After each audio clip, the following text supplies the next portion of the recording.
الرحمن الرحيم. هنا سؤال: ما حكم الدعاء على امرأة متبرجة والدعاء على المتبرجات عموما، ولكن ليس من أمامهم؟ فمن أمامهم يدعى لهم بالهداية لوجود مصلحة، لكن من خلفهم هل يجوز الدعاء عليهم؟ إخواني في الله، ينبغي لنا أن نفهم أن الشرع قال عن المتبرجات: فالعنوهن فإنهن ملعونات. فالمرأة التي تخرج متبرجة كاشفة عن عوراتها هي ملعونة، وأمرنا الشرع بلعنها لسببين. السبب الأول أن يكون ذلك مانعا لنا من أن ننظر إليها أو أن نفكر فيها، بحيث يستزلنا الشيطان إلى معصية الله.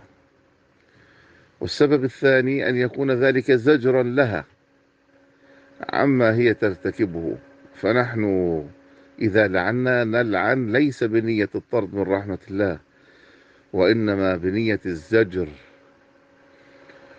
ولكن هناك صور إذا أعلنت هذا اللعن يتسبب بمشكلة وأذى لهذا اللاعن، من سجن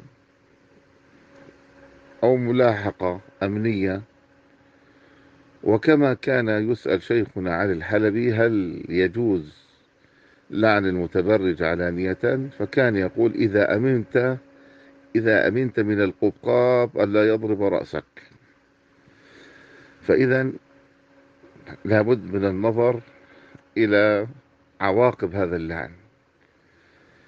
الحالة الثانية أنك تسر بهذا اللعن، تسر بهذا اللعن، لأنه قلنا يترتب عليه مفسدة عليك كبيرة.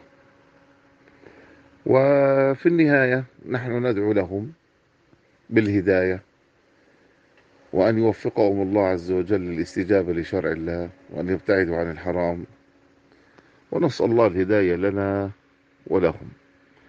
والسلام عليكم ورحمة الله وبركاته.